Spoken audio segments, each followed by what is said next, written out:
Hey everyone, welcome to the Horror Show. I'm Cecil Laird, here to do a bit of a haul type video for you guys. So recently I have been tempted to get into something new. Now, I've avoided getting into a lot of different nerdy things, never got into Laserdisc. I still haven't really gotten into the, 4K Blu-rays. I'm fine with normal Blu-rays, although now I have a 4K player, so now that's maybe starting to change too. I also never really got into figures. I only have two, technically. I've got, well, pop figures if you call them that, but I have a Venom collection and then a couple very specific ones that I like. But otherwise, it's just the Freddy figure and then the Super Freddy figure down there. So I've saved myself a bit of money there, but unfortunately, this new habit is going to cost me a lot of money, and CP talked about it a bit on his channel Williscredia during his recent breakdown of the upcoming Best Buy Black Friday event. So this is my vinyl collection. I went ahead and got into vinyl, and the first thing I had to do was buy a player. I did not buy speakers for it yet. I wanted to get a player that said it had okay speakers, but also had a certain amount of functionality, because as I was looking into it, I noticed that there are a lot of turntables that have varying functionality. Some are real basic, some you can do Bluetooth, some you can do USB, some you can, do all kinds of fun stuff with. But I just wanted to make sure I got a good starter one, so I'm going to show you guys which one I actually got, rather than unplugging it and showing it to you, although I could probably do that because it's not that heavy. So I'll show you anyway though. So here we go. It is this one right here. It is a Walkoder turntable, wireless in and out record player, built-in stereo speakers, 3-speed turntable support, and that's what it looks like, nice and big. And yeah, it's actually really quality. The speakers are really good. I haven't had to connect anything because I have kind of this grand room that is the kitchen, the dining room, and then this studio and the living room as well, kind of one big area. It's centrally located, and it does the trick really well, even into the bedroom. So I think that definitely is what I needed. But it's really good, and I actually got it on sale. It says it's normally $300. I got it when it was on sale for $149. Now I'm looking at it, it's $159. So, but it's pretty cool. So Bluetooth in and out play functionality. There's vinyl to MP3 recording, and these are the features. So I'll leave that on for just a minute so you guys can see everything that it's got. RCA output jack. I'm guessing that's where I would plug in speakers and power adapter. Oh, okay, that's where I have it plugged in. Okay, and then you see all the little doohickeys, all the LCD screen, setup key, mode key, all that stuff that I probably should write down. Aux in jack. Oh, okay, so you can connect your smartphone and all that stuff. Oh, that's what that is. Okay, that's easy. And then yeah, classic wood turntable. I kind of liked the look of it. If you put the top down, it does muffle the sound, obviously, but it still sounds pretty cool. But yeah, that's the turntable that I got. So now let me go into the actual albums that I've got. So the very first album that I bought, there's only 3. The reason I can do this on the Horror Show is I have 10 albums now already, and 3 of them are not really horror themed. One of them kind of is, but 3 of them are actual albums with singing and stuff. The rest, the other 7, are all horror scores. I do a lot of listening to horror and dark fantasy scores when I do my writing. I do a lot of writing, I do a lot of reading, so I always put that stuff on when I'm doing it. So I'm going to go through the non-horror score stuff first, though. The very first album I bought is maybe my favorite album of all time, and that is Pink Floyd, Wish You Were Here. I love this. It sounds great on the vinyl, so I'm really glad I got that.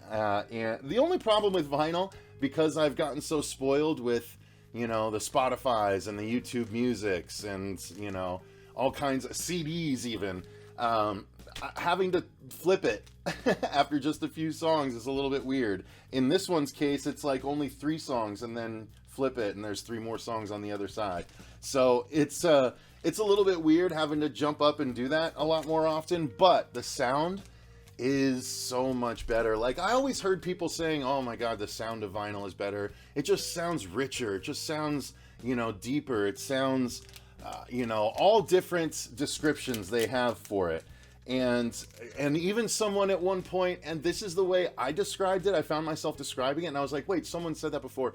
It feels like the music has more texture when it's playing off of an album. That's the best way I could describe it. It feels like it feels like it's being played in the room a little bit more. It just has a certain auditory quality to it that it's just not as fine, not as crisp. It's the same to me, if I had to explain it to film people, it's the same as film versus digital, right? Film, there's just a certain quality to it. There's a certain beautiful softness, which even when we made the teaser for Dylan's New Nightmare, the first output of the teaser was way too crisp. The camera quality is so good that it looked like you were just watching everything happen through a window, and it didn't look right. We actually had to soften the picture in order to make it look right. And that is, to me, the best equivalent to this. You're softening the sound just a little bit, but it's allowing in so much more texture because of the way it's pressed. So that's the first album. The next one is one that was a gift, and I put this on my Instagram, but I actually got to go out to New York, which the vlog just went up this past Friday, or a recent Friday. I'm not sure how quickly I'm going to get this up. It's actually went up today as I'm recording this, but I went to New York and I got to stay with a couple of friends, CP from Williscredia and Emily from Emily's Adventures in Horrorland. They let me crash there for a couple of days, and as a thank you, I got them a turntable because CP had gotten an album that he hadn't been able to play yet. And so I had been dying to hear the album. So kind of, I got it as a gift, but it was also so I could kind of hear the album. But it really worked out that way. So I got them a little turntable and we got to listen to the album. But as a thank you for getting him that, he sent me off with a present, and he's like, don't open this until you get back. And I didn't, but once I got back, I opened it, and it was basically the next purchase I was going to make, which was Pink Floyd, Dark Side of the Moon. In fact, it was actually in my cart on Amazon. I hadn't purchased it yet, but I came home and didn't need to once I opened this.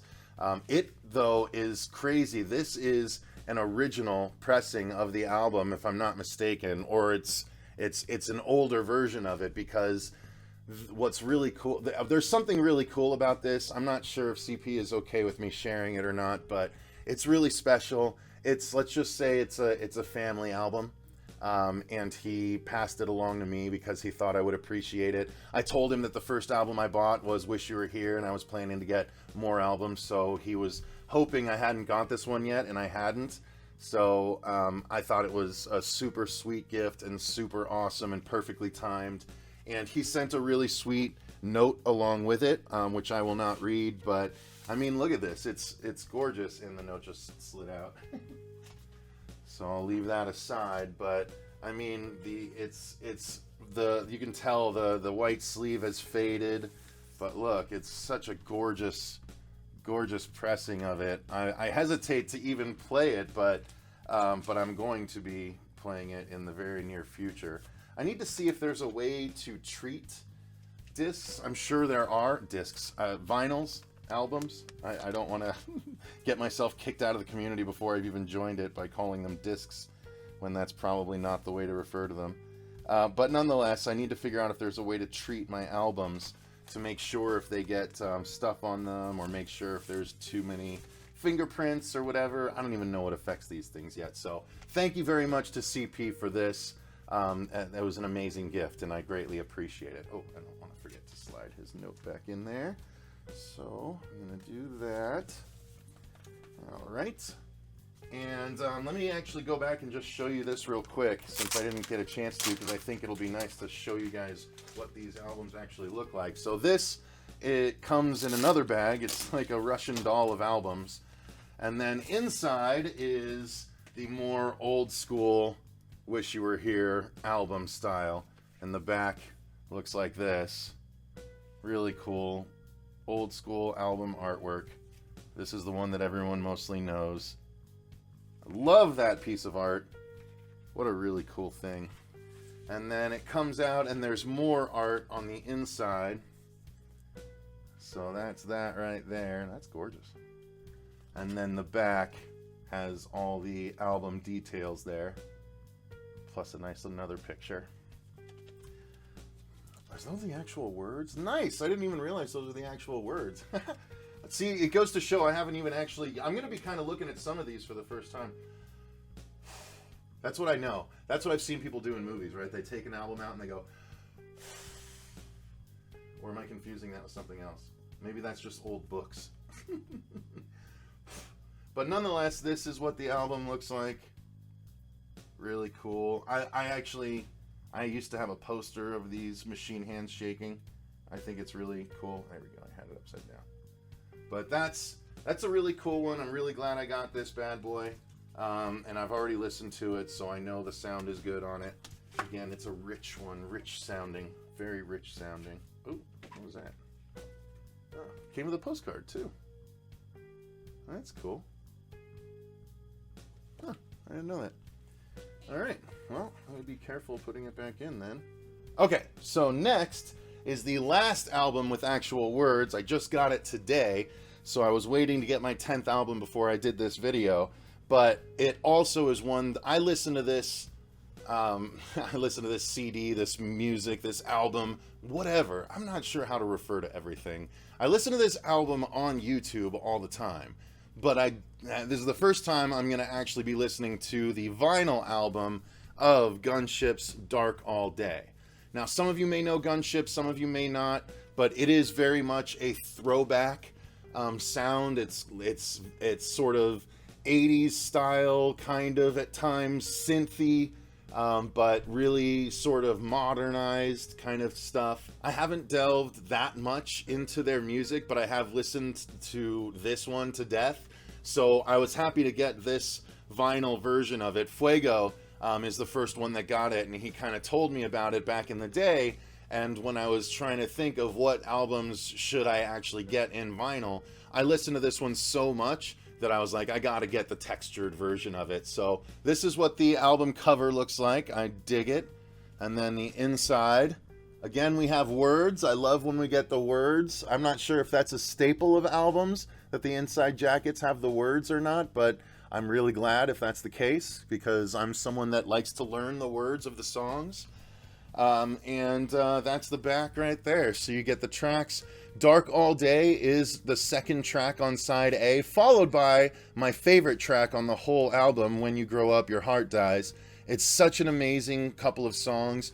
And to say, this is the one that I say is kind of horror, because that one song, Dark All Day, I guarantee if you go watch the music video, you'll love it if you like horror, because, especially if you like vampires, because it has the Lost Boys in it. It has characters from the Lost Boys. It has characters from Buffy. It has Blade.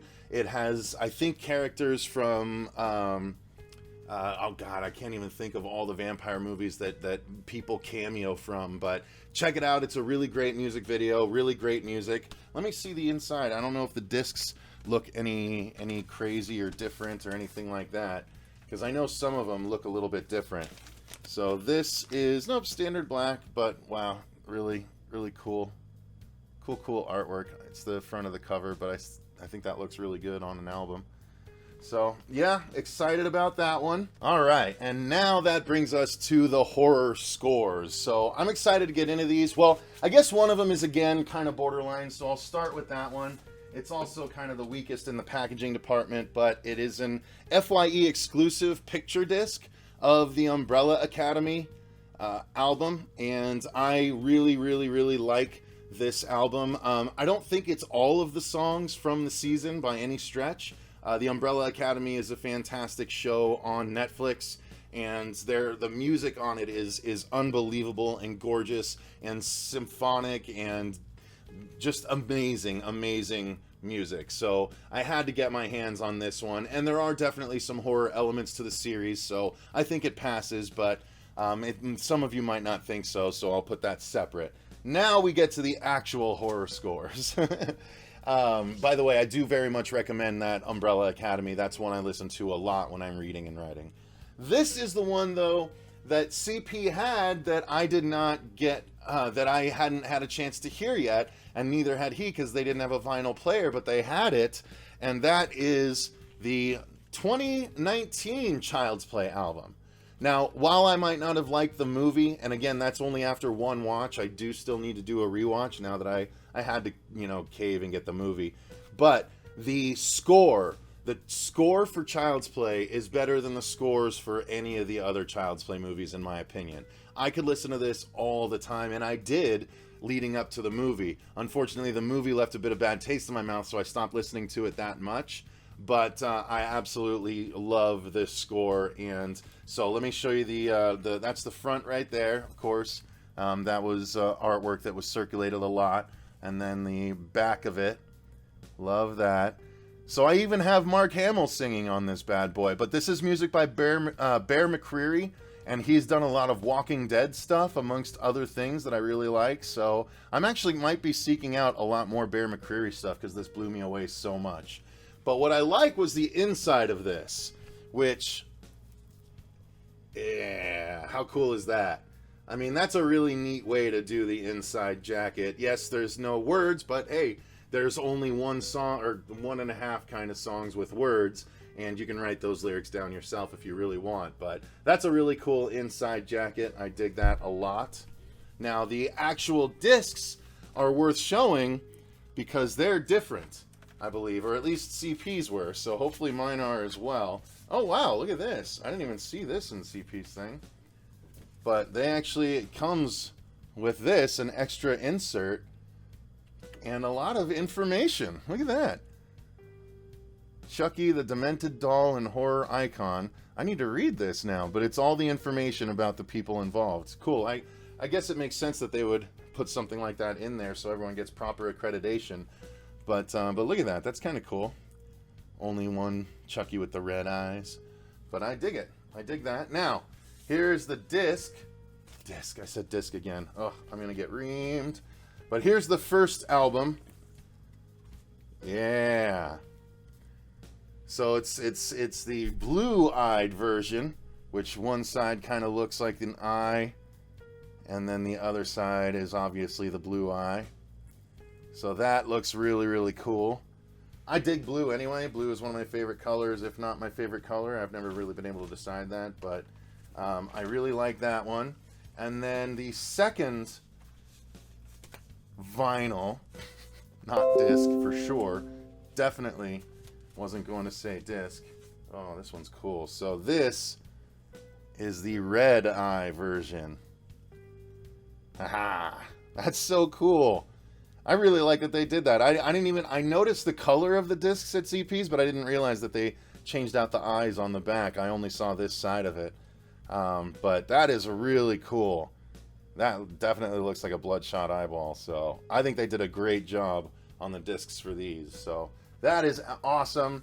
And I know the sound on this is great because once the record player arrived out there, we listened to it a couple of times throughout the course of my stay, and I think we all definitely enjoyed it. Well, I'm not sure how much Emily enjoyed it. I know CP and I really enjoyed it. I'm guessing Emily enjoyed it well enough, or she would have left the room.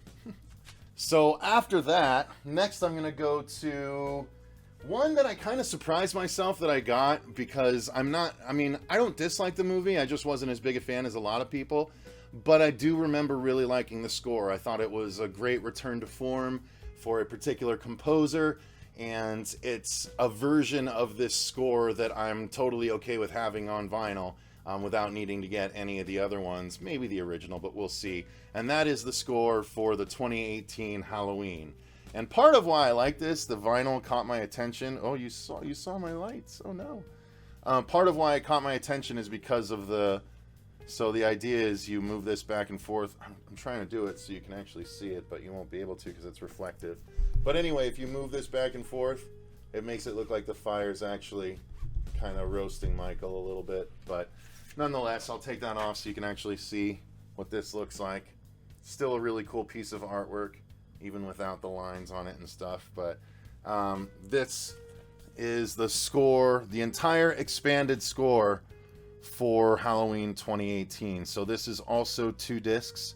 You can see that cool bit of artwork there. I like that they decided to keep all of this black in the middle just to emphasize how important the knife is off to the side there.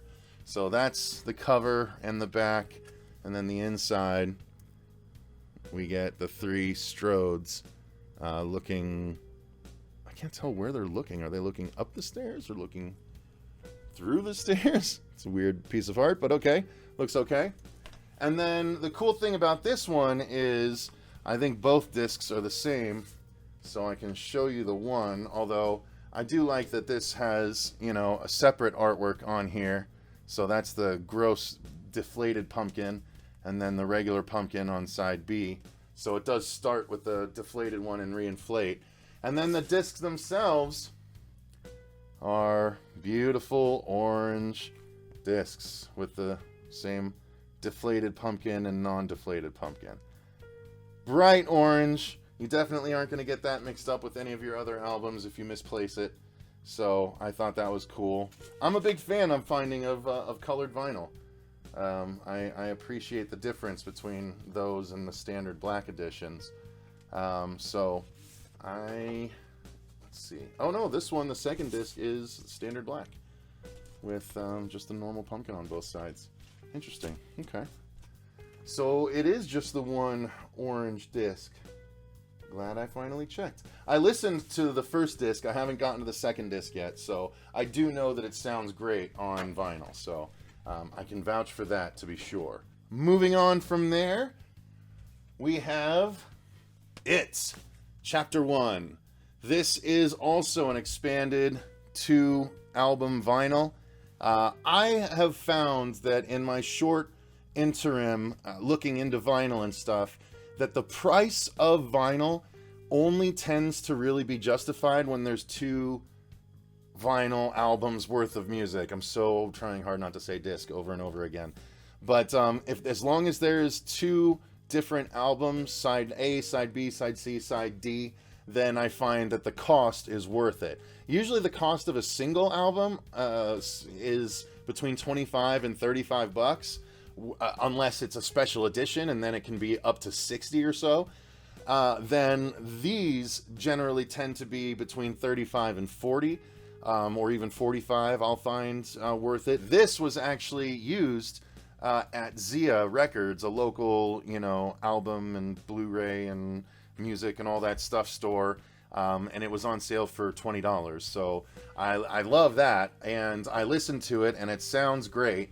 If you've never listened to the actual score, listen to the score, and it'll be crazy how much of the movie will play in front of your eyes just because it's so evocative of the film itself.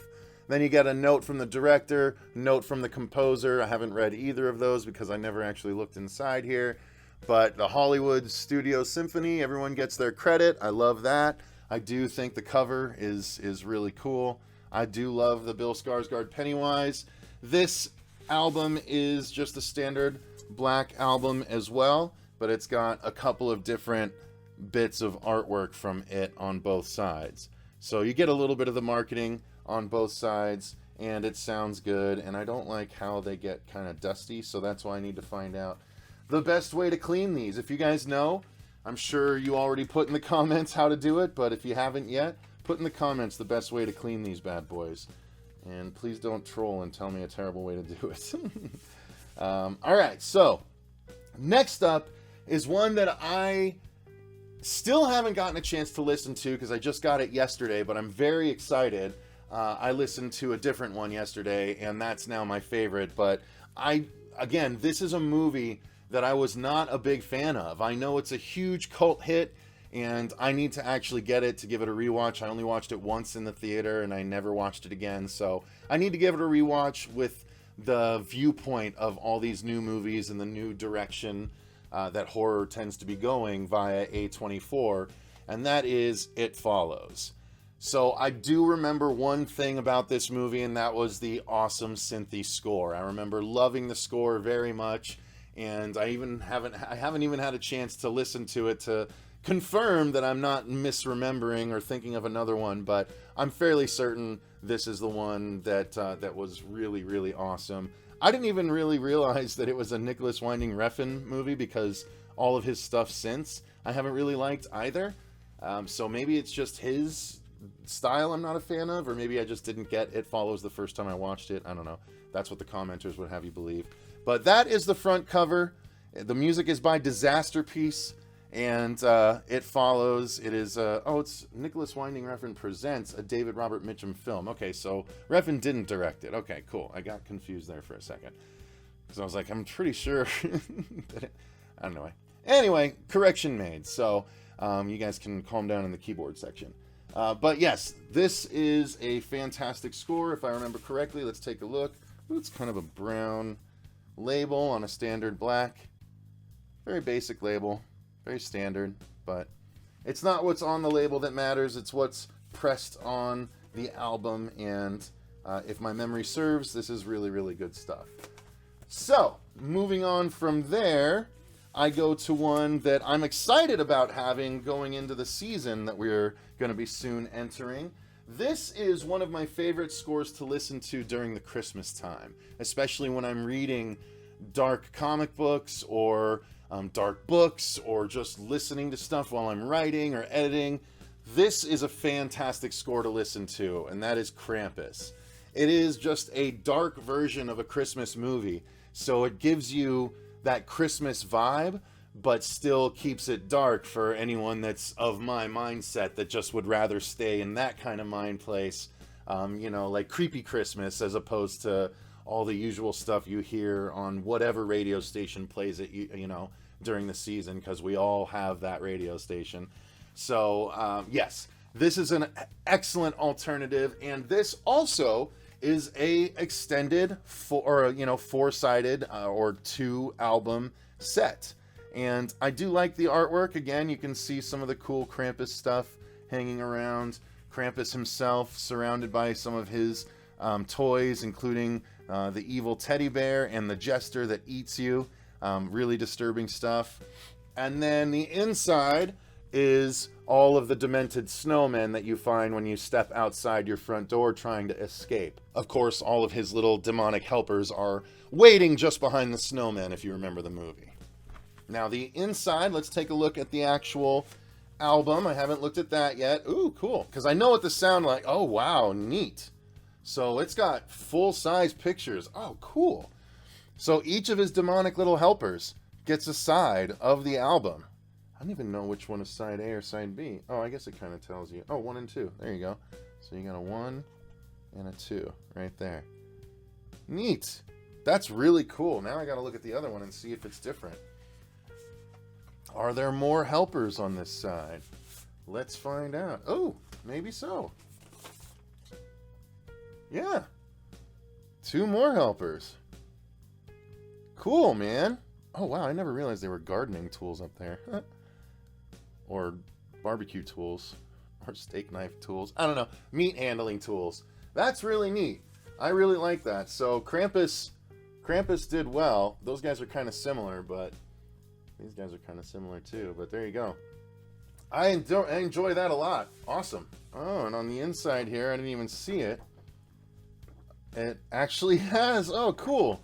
So the Krampus Carol of the Bells. This is my favorite song on the album. It's Carol of the Bells, but with the lyrics switched up. And then on the back, 'Tis the Season.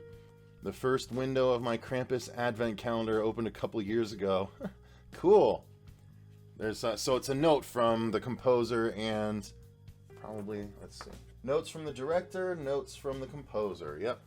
Notes from the director, notes from the composer. And then on the inside... all of the credits. Yep. Okay. So all the people that actually played on the album. Awesome. That's cool. What a nice set, man. And finally, the last one is currently my favorite album that I have picked up just yet. I remember loving this, just kind of like It Follows. much more recent movie. I remember liking the movie a lot, so maybe it stuck out for that reason, but it is a very synthy style, old school sounding score, but it sounds brilliant and it works, and it's so good for just background stuff. I had it on last night when I had a friend over and we were just hanging out, chatting and stuff. And this is also a double album, so there are two albums, 2 sides each, and that is for summer of '84. This is an original soundtrack by Le Matos, so I highly, highly, highly recommend this, you guys. It is fantastic. It's got some artwork of the kids from the movie on the back and all the pertinent props and whatnot. And then on the inside, it's got the cop neighbor. So anyone that's seen the movie knows how all of this relates, but it is a fantastic, fantastic album. And again, I do think it's my favorite thing that I've gotten just yet, just based on last night's listen. And it's a standard album, so it looks the same on both sides, pretty standard, except the, side A and side B songs are changing. But yeah, it's pretty awesome, and I am really excited to have this habit, only because I'm not going to overdo it, although it's really easy to overdo with the amount of really cool horror scores there are out there. Like, I'm really looking forward to seeing if like Mondo does Black Friday sales or FYE does Black Friday sales for albums. I'm going to be looking into those heavily, but I'm really excited to get into this, you guys. I hope you enjoyed that haul video. Sorry it went so long, but there's so much to look at in the albums, and it's really cool. But I recommend any of those. They're all really worth your time, worth your ears, worth the listen, worth the share.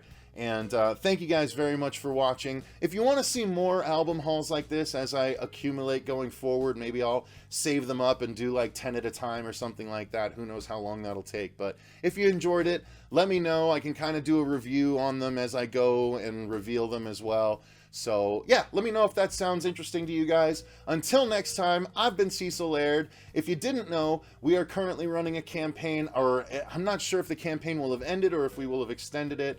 Even if it has ended, there is an in-demand period. So the campaign is for a movie called Dylan's New Nightmare, which is a short fan film unofficial sequel to Wes Craven's New Nightmare that is going to star Miko Hughes returning to play Dylan Porter after 25 years away. So it is currently crowdfunding on Indiegogo. Even if it's just in the in-demand stage, you can still contribute and get your hands on a couple of things. But if you enjoyed this video, guys, click the like button and subscribe to make sure you don't miss episodes like this going forward. Thank you for watching me stumble through that, since I'm not sure how to handle albums yet. I'm still working it out. But yeah, I've been Cecil Laird, and remember, stay scared.